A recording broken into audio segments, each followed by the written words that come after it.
j'arrive pas à me relire en fait. Bref, voilà. En fait, la métaphore que ça me donnait de façon hyper prégnante, c'était que c'était comme un énorme escalator de ouf vers le large. Et ça, c'était plutôt cool. C'est ce soir-là que j'ai trouvé la deuxième bague de bling bling comme ça. Et je me baladais tout le temps avec ces deux bagues. Donc, durant le film, j'étais là, genre. Bling de la mer. J'étais genre. Effectivement, le bling bling de la mer, le truc comme ça. Non, je les avais pas comme ça, je les avais. Celle-là, elle est relou parce qu'elle rentre pas bien, mais j'étais comme ça, genre. Je me baladais comme ça. Ça m'a pas aidé à pécho. Aussi pour la deuxième bague, qui est plutôt stylée à l'intérieur. Ah oui, là c'est carrément un truc qui est trop stylé. Elle est nacrée et tout. Ouais. Mais elle pue. Ah bon. Zut. Je sens pas. Moi je sens Une odeur particulière. une odeur un peu de la mer en fait. Ouais. Ça sent la mer. Ça sent le sel. C'est pas la même. Ouais, c'est là. C'est vrai qu'elle est stylée. Elles une sont pas protection, mal. Ah ouais, on dirait un peu un truc de Et là, en de plus, tu as un chevalier. support pour ton deuxième bac. Comme ça. C'est la même marque. Non, pour le deuxième, c'est- Elle est cool. D'ailleurs, je trouvais aussi ce truc stylé qui semble être un peu du même truc que la bague. Ah oui, c'est un escalier en colimaçon. Après l'escalator. Ah ouais. Il est cool. Ah ouais. Tu peux regarder l'escalier. Merci bien. Pas mal.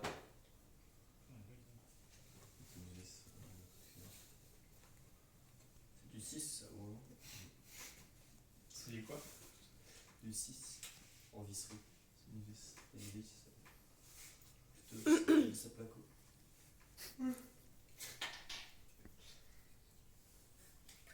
Tu m'as la casse. La suite. Alors, du coup, ça c'est que des. Ça c'est quoi? Ça c'est des graines. Et en fait, des boutons. ce que je trouve. Non, c'est pas des boutons, c'est des graines. Ce que je trouve fantastique avec ces graines, c'est que elles peuvent avoir des formes vraiment différentes. Là, par exemple, le motif à l'intérieur, ben, il y en a un qui est plus épais et ben, disons que les bouts sont pas forcément reliés. Et du coup, je les trouve vraiment trop stylés. Et ce qui est cool, c'est que bah, c'est hyper facile de s'en faire des bijoux ou des colliers, parce qu'il y a juste à passer un anneau en fer tout autour et on peut s'en faire un collier. Je ne sais pas de quoi ce sont les graines.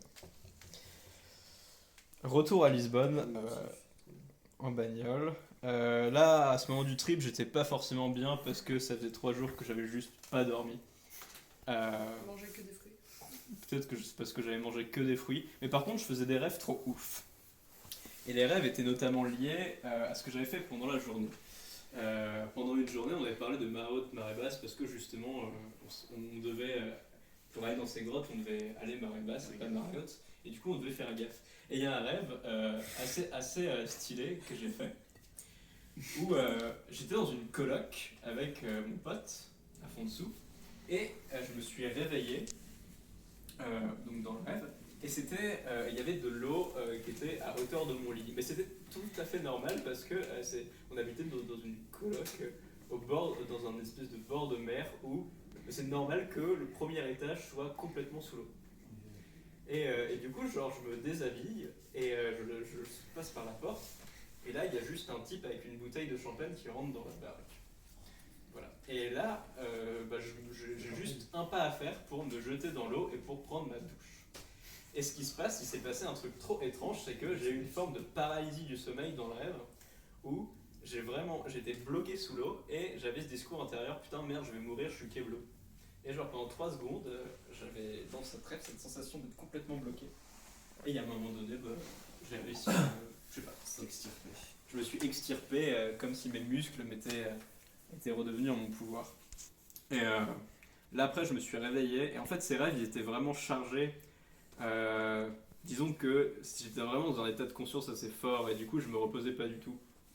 Et là je me suis rendormi et le deuxième rêve que j'ai fait est presque intriqué au premier parce que j'étais recherché par la police et j'avais inondé un immeuble. Et j'avais inondé l'immeuble dans lequel mon père vivait. Et en fait l'histoire de ce rêve c'était je devais aller tout en haut de l'immeuble parce que mon père habite au dernier étage et il fallait éviter l'eau, il fallait genre monter. Ah ouais. Monter les escaliers et tout, et quand j'arrive, je me vois très bien, il frapper à toquer à la porte de mon père, et genre il m'ouvre, et la seule chose qu'il me dit c'est ouais, à cause de toi il va falloir refaire 2 chambres. Oh, bah ouais. Voilà, donc ça c'était un des rêves. Il y avait un deuxième rêve, et dans ce deuxième rêve, il montre bien à quel point j'étais hyper frustré ce jour-là, j'étais trop fatigué et tout me frustrait. Et on est dans une coloc, il y a Valentin et Sonia qui ont une chambre, et je rentre dans la chambre de Valentin et Sonia, et Valentin dit un truc comme ouais, mais à un moment donné, la soirée va continuer en haut avec les VIP. Mais il le dit sur un ton tel que toi, de Guy, tu n'es pas un VIP, tu ne seras pas invité. Et du coup, ça me frustre énormément. Je sors de la chambre et je reviens dans la chambre, j'ouvre la porte quelques secondes plus tard et je fais ouais, c'est vraiment un connard, c'est pas sympa.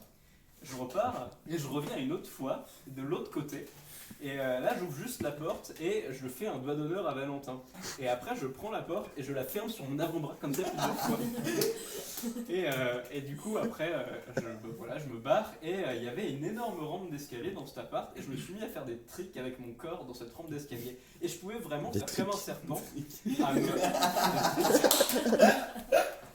Il y a beaucoup de sous-entendus sexuels dans cette histoire. Exactement. Je faisais des tricks autour de la barre en m'enroulant dessus. Et je pouvais du coup faire le serpent comme ça, et les gens me regardaient, je faisais mon extraverti un peu foufou. Et à un moment donné, il y a Valentin qui sort de cette chambre, et il dit un truc comme ouais, bah, c'est le moment de monter là-haut pour les VIP. Et là, Valentin, en fait, il se trouve qu'il avait un pouvoir hyper spécial dans ce rêve, c'est que il désignait les gens qui étaient invités à la soirée VIP, mais quand il les touchait, les gens s'illuminaient. Et devenez VIP.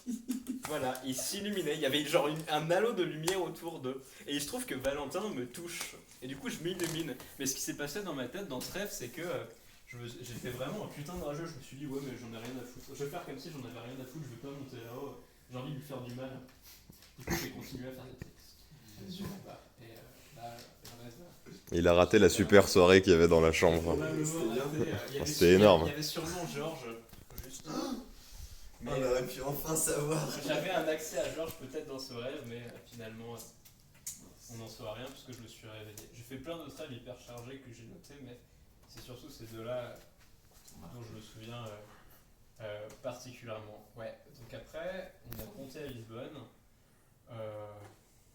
Rien de particulier sur le chemin, si on a juste vu les nids d'hirondelles que j'ai trouvé impossible à photographier avec la vitesse de la bagnole. Et il y a un truc qui était très chouette, c'est que en juin, c'est la fête de Lisbonne. Et du coup, c'est tous les quartiers organisent un peu comme à Barcelone, des espèces de fêtes. Et il y a un quartier qui s'appelle Alfama, qui est genre vraiment un quartier assez populaire, mais où les gens sont juste trop déter. Et c'est vraiment des petites rues. Et en fait, dans ces petites rues, en s'y aventurant, tu voyais rien le soir parce que c'était rempli de gens qui faisaient juste spontanément dans la rue des barbecues de sardines et de viande. Et en fait, c'était vraiment genre juste un brouillard, comme un mec qui te balancerait un fumier dans les catas. Tu voyais juste rien, sauf qu'en plus, tu avais une odeur de sardines grillées ou de chorizo grillé, parce qu'ils font juste chauffer du chorizo et te le filent en brochette.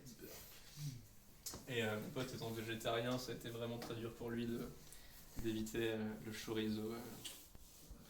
Voilà, donc ça c'était cool, c'était chill. Toi aussi, non, t'es végé? Ouais. Ça va, t'as survécu? J'ai essayé de bouffer des sardines dans du pain et j'ai trouvé ça dégueulasse. Ah. C'était vraiment pas bon. J'aime vraiment pas ce truc-là, les sardines. Mais l'ambiance était vachement cool. C'était la fête à la sardine. Même cru, c'est bon les sardines. Ouais. Le sardine crue? Ah ouais, ça se mange, ça. Pas cuit. Cru. Ouais, C'est un homme de la mer. tu mets des Genre, filets, tu les fais comme tu ça. mets dans de l'huile et tout, c'est cool, tu laisses imprégner dans l'huile, tu fais une marinade Ah putain, mais oui, tu faisais ça. et ça cuit dans l'huile à moitié, enfin c'est... Oui, c'est- mais c'est- ça, à la C'est maison. pas une erreur. Ouais, ouais. C'est comme ça que C'est tu les trop bon. achètes en conserve, non? Mais non. Non, elles sont cuites. Elles sont déjà cuites. Ouais. Trop malaisant. Ça fait combien de temps que tu filmes?